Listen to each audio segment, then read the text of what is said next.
Types of restructuring. Chapter 1st. Regulatory framework. Corporate restructuring के लिए कुछ इम्पोर्टेंट लॉज अप्लाई होते हैं. फर्स्ट, कंपनीज एक्ट 2013 कंपनी के स्ट्रक्चर और फंक्शनिंग के रूल्स डिफाइन करता है. Second, companies compromises, arrangements and amalgamations. Rules 2016 merger, takeover और arrangements के लिए रूल देता है. Point 3, national company law tribunal. Rules 2016 company dispute और रिस्ट्रक्चरिंग केस को हैंडल करता है. Point 4, foreign exchange management act 1999 that is FEMA 1999 foreign investment और करेंसी डीलिंग्स को कंट्रोल करता है. Point 5, competition act 2002 market competition को रेगुलेट करता है ताकि मोनोपोली ना हो. इंट्रोडक्शन. बिजनेस ग्रोथ के दो तरीके होते हैं, ऑर्गेनिक ग्रोथ और इनऑर्गेनिक ग्रोथ. ऑर्गेनिक ग्रोथ में इंटरनल स्ट्रेटजीज से ग्रोथ होती है, जैसे ज़्यादा सेल्स, नए customers, better efficiency. Inorganic growth में मर्जर्स, एक्विजिशंस या रिस्ट्रक्चरिंग जैसे स्टेप्स से बिजनेस ग्रो करता है. इनऑर्गेनिक ग्रोथ का फायदा जल्दी स्केल अप करना और कॉम्पिटिटिव एडवांटेज लेना होता है. कंपनी अपने इंटरनल रिसोर्सेज से ग्रो कर सकती है, मतलब ऑर्गेनिक, या फिर मर्जर एक्विजिशन करके, मतलब इनऑर्गेनिक. Mergers and acquisition. एक कंपनी दूसरी कंपनी के साथ मिलकर या उससे खरीद कर अपने बिजनेस को एक्सपेंड करती है. इसे रिस्क शेयर होता है, नए मार्केट मिलते हैं और स्ट्रेटेजिक ग्रोथ होती है. इंडियन कंपनीज ने कई बार रिस्ट्रक्चरिंग में फॉरेन कंपनी से बेटर परफॉर्म किया है. कॉर्पोरेट रिस्ट्रक्चरिंग का मतलब बिजनेस को एफिशिएंट और प्रॉफिटेबल बनाने के लिए उसके स्ट्रक्चर, ऑपरेशंस या फाइनेंसेस में चेंजेस करना, जैसे डिपार्टमेंट्स को मर्ज करना, लॉस मेकिंग यूनिट्स को बंद करना या नए बिजनेस एरियाज में जाना. रिस्ट्रक्चरिंग का एम ओवरऑल परफॉर्मेंस और प्रॉफिट्स को इम्प्रूव करना. Corporate restructuring meaning and purpose. Restructuring का मतलब होता है किसी कंपनी के ऑपरेशंस या स्ट्रक्चर में मेजर चेंजेस लाना ताकि एफिशिएंसी बढ़ सके, कॉस्ट कम हो और नए बिजनेस गोल्स अचीव हो सकें. पीटर ड्रकर के अकॉर्डिंग रिस्ट्रक्चरिंग का मेन फोकस होता है रिसोर्सेज को नए बिजनेस एरिया में शिफ्ट करना, आउटडेटेड यूनिट्स को बंद करना, पार्टनरशिप्स, ओनरशिप या इंटरनल स्ट्रक्चर को चेंज करना. ये प्रोसेस हर कंपनी के लिए अलग हो सकता है, डिपेंडिंग ऑन उनका ऑब्जेक्टिव, कॉस्ट कटिंग, कॉम्पिटिटिवनेस बढ़ाना, नए मार्केट्स में एंट्री, वीक इकोनॉमिक एनवायरनमेंट से निकलना. रिस्ट्रक्चरिंग में मेजर डिसीजंस होते हैं, जैसे कौन से बिजनेस को बंद करना है, कौन से यूनिट में इन्वेस्ट करना है, किस तरह से कैपिटल या रिसोर्सेज को रीएलोकेट करना है. मेन गोल होता है फ्यूचर कैश फ्लोज को इम्प्रूव करना, बिजनेस की एफिशिएंसी और ग्रोथ पोटेंशियल बढ़ाना। Definition box. Corporate restructuring is the process of significantly changing a company's business model, management team, or financial structure to address challenges and increase business value. Easy words में company के model, team या finances में major बदलाव करना ताकि problem solve हो और value बढ़े। Next topic, amalgamation. अमेलगमेशन के का मतलब है दो या उससे ज्यादा कंपनीज का मर्ज होना, जहां दोनों कंपनीज की आइडेंटिटी खत्म हो जाती है और एक नई कंपनी बनती है। केस लो रेफरेंस दिए गए हैं, Religare, Finvest, Mahindra, general radio and appliances etcetera, जहां सुप्रीम कोर्ट ने ये क्लियर किया है कि जब दो कंपनीज मर्ज होती हैं तो ट्रांसफर कंपनी की लीगल एग्जिस्टेंस खत्म हो जाती है और ट्रांसफरी कंपनी उसके एसेट्स और लायबिलिटीज को इनहेरिट करती है। Judicial views and companies act 2013। Companies act 2013 के सेक्शन 21B के अकॉर्डिंग अमेलगमेशन एक लीगल प्रोसेस है जिसमें एक या ज्यादा कंपनीज का मर्जर होता है और एक कंपनी बनती है जो कंबाइंड बिजनेस को हैंडल करती है। सुप्रीम कोर्ट के डिसीजंस रीस्ट्रक्चरिंग को रिकॉग्नाइज करते हैं। लीगल, फाइनेंशियल और ऑपरेशनल चेंजेस जो शेयर होल्डर्स के बेस्ट इंटरेस्ट में होते हैं। Historical background. 1988 से पहले इंडिया में मर्जर्स एंड एक्विजिशंस कॉमन नहीं थे, सिर्फ कुछ ही बिजनेसेस इन्वॉल्व होते थे। गवर्नमेंट पॉलिसीज, टैक्स स्ट्रक्चर और लॉज स्ट्रिक्ट थे, इस वजह से मर्जर एंड एक्विजिशन डिफिकल्ट था। 1988 में इंडिया ने एक पुराना एक्विजिशन देखा। शाह वेलेक ने DCL लिमिटेड को एक्वायर किया। ये M&A एक टर्निंग पॉइंट था इंडियन M&A हिस्ट्री में।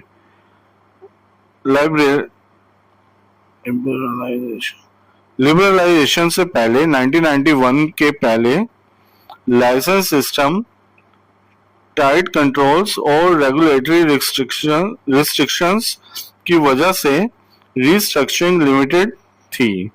बिजनेस एनवायरनमेंट रीस्ट्रक्चर्ड था। पोस्ट 1991 में जब इंडस्ट्रियल पॉलिसी लिबरलाइज्ड हुई, ग्लोबलाइजेशन, मॉडर्नाइजेशन और टेक्नोलॉजी एडॉप्शन बढ़ा। इंडियन कंपनीज ने कंपटीशन को फेस करने के लिए रीस्ट्रक्चरिंग एडॉप्ट किया। आज के टफ कॉम्पिटिटिव एनवायरनमेंट और टेक चेंजेस के चलते रीस्ट्रक्चरिंग एक जरूरत बन गई है ताकि कंपनीज फ्लेक्सिबल और फास्ट और एफिशिएंट बन सकें। Need and scope of corporate restructuring. Corporate restructuring की जरूरत होती है कंपनीज को बिजनेस ऑब्जेक्टिव्स अचीव करने के लिए।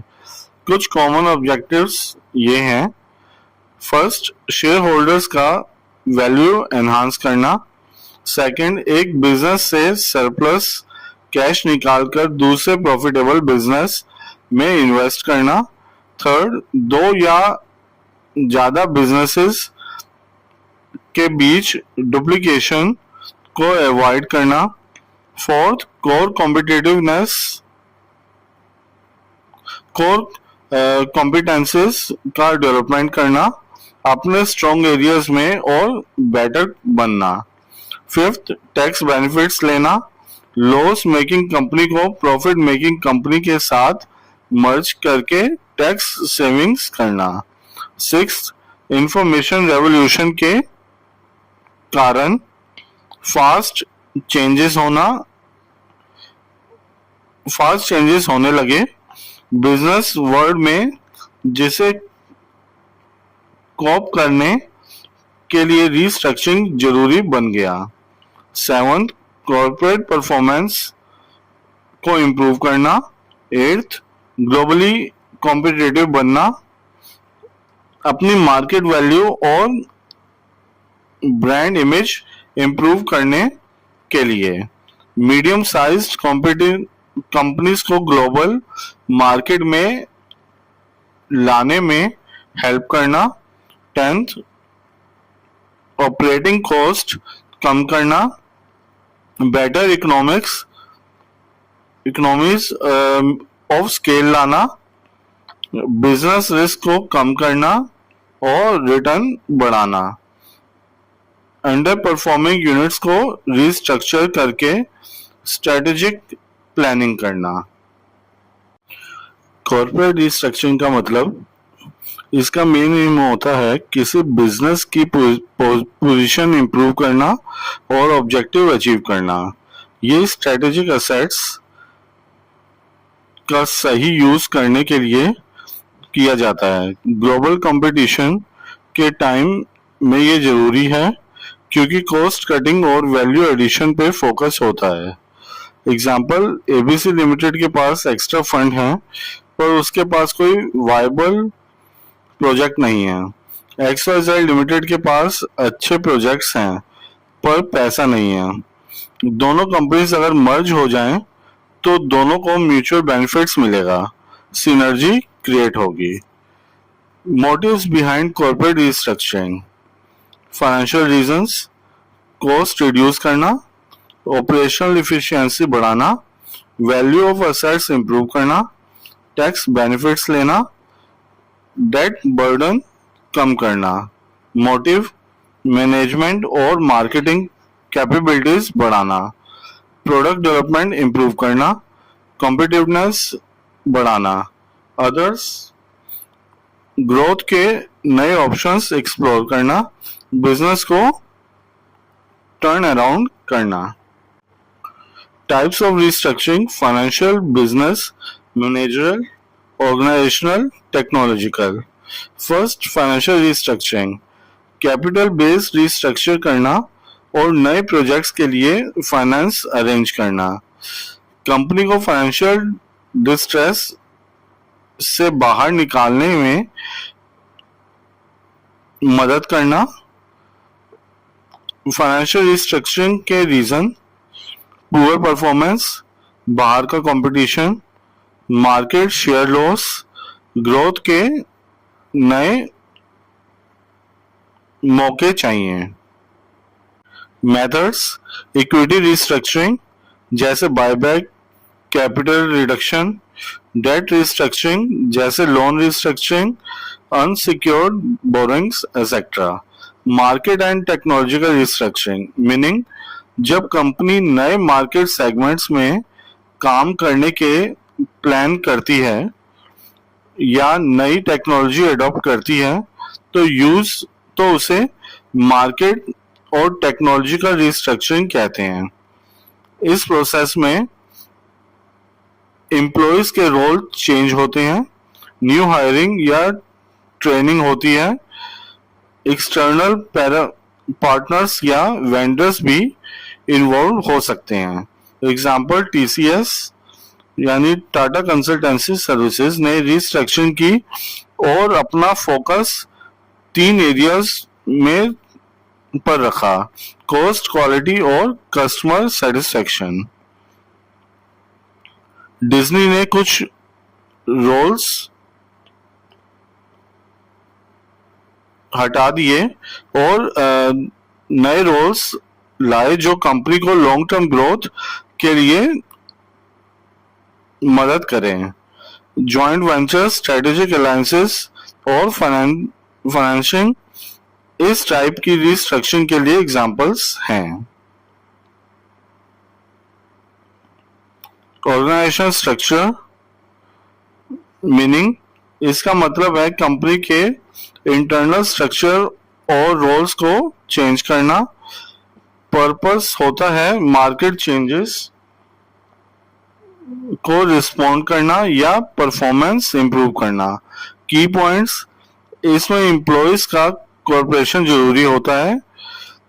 कभी कभी डाउन साइजिंग, कम लोग रखना या मर्जिंग डिपार्टमेंट्स भी किया जाता है। कुछ कंपनीज अपने कॉर्पोरेट स्ट्रक्चर को मॉडिफाई करती हैं एफिशिएंसी के लिए। Legal framework of corporate restructuring. Corporate restructuring के लिए इंडिया में कौन से कानून अप्लाई होते हैं? Companies act 2013, arrangements, second companies act 2013, share capital and debenture rules 2014, third national company law tribunal, fourth income tax 1961, fifth accounting standard, sixth foreign exchange management FEMA 1999, competition act 2002, Indian stamp act 1899, ninth state stamp laws, 10th insolvency and bankruptcy code 2016, 11th intellectual property rights.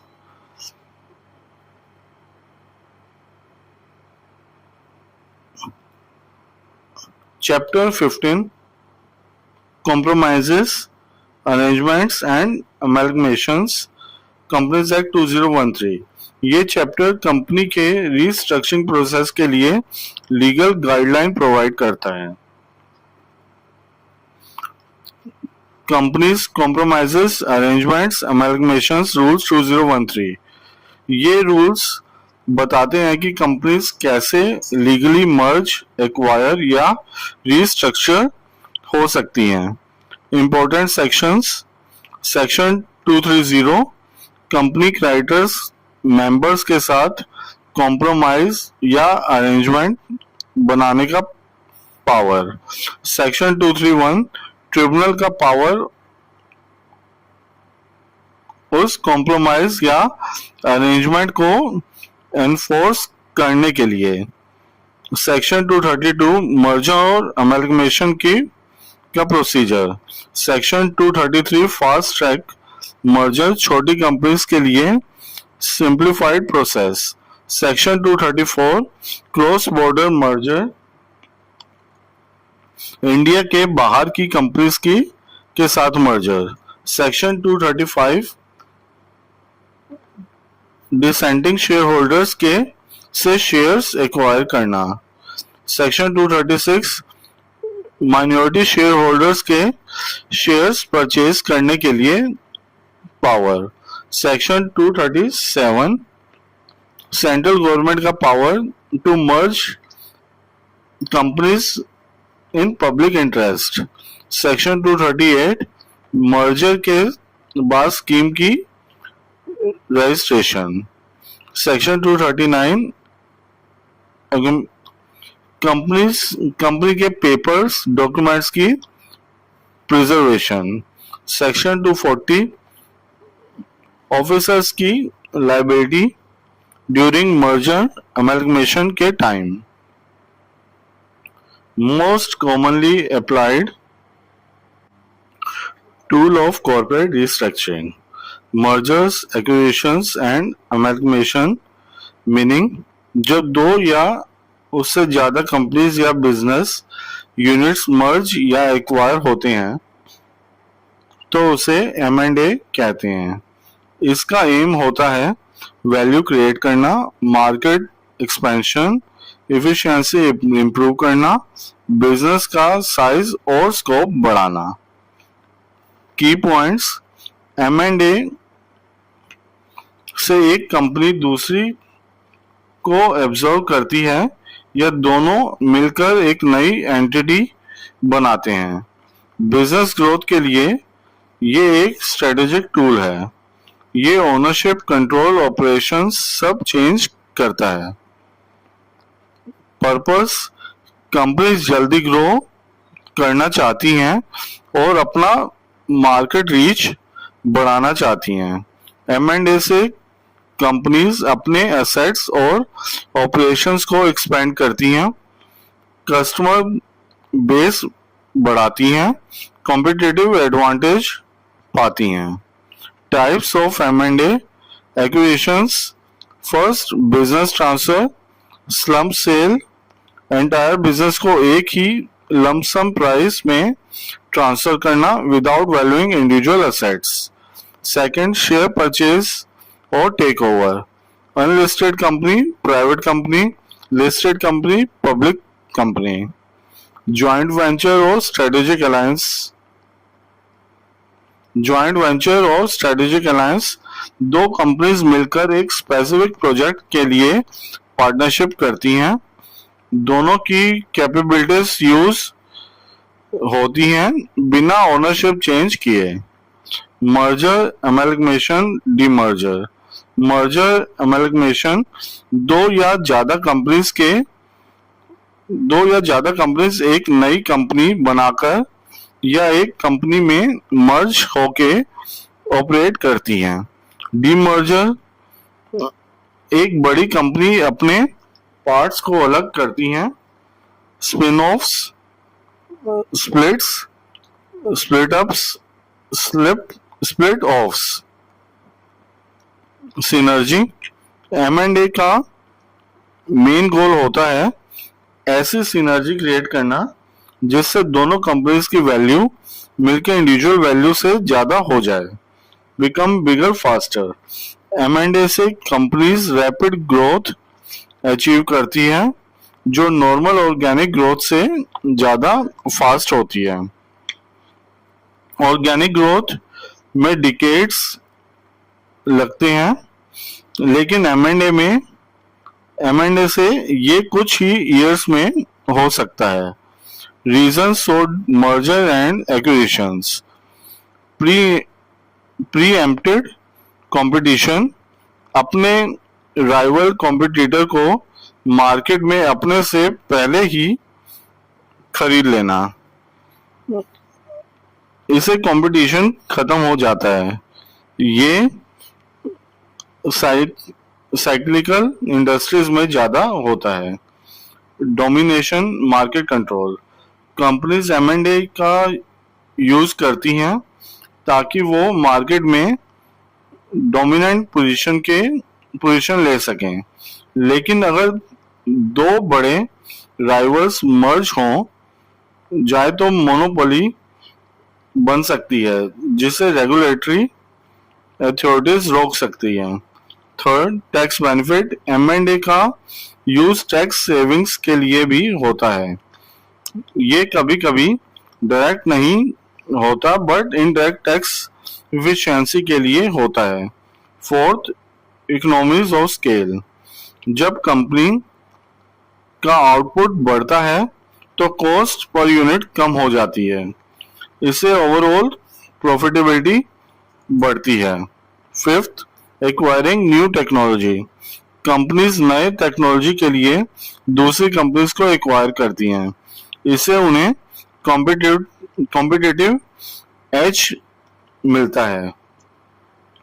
Improved market reach, industry visibility, M&A से company की visibility और reach दोनों बढ़ती हैं। M&A marketing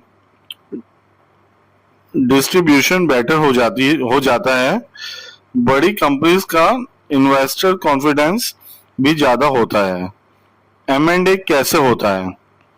purchasing assets खरीदने से, purchasing common shares, equity share लेना, exchange of shares of assets, exchange of shares or shares. M&A includes many types of transactions: merger, acquisition, amalgamation, consolidation, tender offers, purchase of assets, management buyout. Merger explained, merger का मतलब है दो या उससे ज्यादा companies का एक हो जाना, दोनों मिलकर एक एंटिटी बन जाती हैं। कंपनीज एक्ट के अंदर मर्जर और अमलगमेशन का सेपरेटली डेफिनेशन नहीं दिया गया, दोनों का सेम ही मीनिंग है इन प्रैक्टिस। एग्जाम्पल, एसबीआई ने अपने सभी एसोसिएट बैंक्स को मर्ज किया, एक सिंगल आइडेंटिटी बना दी। Types of merger, horizontal merger जब दो कंपनी सेम प्रोडक्ट या सर्विस मार्केट में काम करती हैं और डायरेक्ट कॉम्पिटिटर्स होती हैं तो उनका मर्जर हॉरिजॉन्टल मर्जर कहलाता है। गोल, मार्केट शेयर बढ़ाना, कॉस्ट एफिशिएंसी लाना, कंपटीशन कम करना, मोनोपोली बनाना। एग्जांपल, फेसबुक का इंस्टाग्राम को खरीदना, डिज्नी का यूके फिल्म को खरीदना। वर्टिकल मर्जर, जब दो कंपनीज सेम इंडस्ट्रीज में होती हैं लेकिन अलग अलग प्रोडक्शन स्टेजेस में काम करती हैं तो उनका मर्जर वर्टिकल कहलाता है। एक कंपनी रॉ मटेरियल बनाती है, दूसरी उसे फाइनल प्रोडक्ट बनाती है। गोल, सप्लाई चेन कंट्रोल करना, कॉस्ट कम करना, एफिशिएंसी बढ़ाना। Example, XYZ limited leather produce करती है और ABC लिमिटेड शूज बनाती है। मर्जर होने के बाद लेदर का कॉस्ट कंट्रोल हो जाता है। माइक्रोसॉफ्ट का नोकिया को खरीदना, हार्डवेयर प्लस सॉफ्टवेयर इंटीग्रेशन।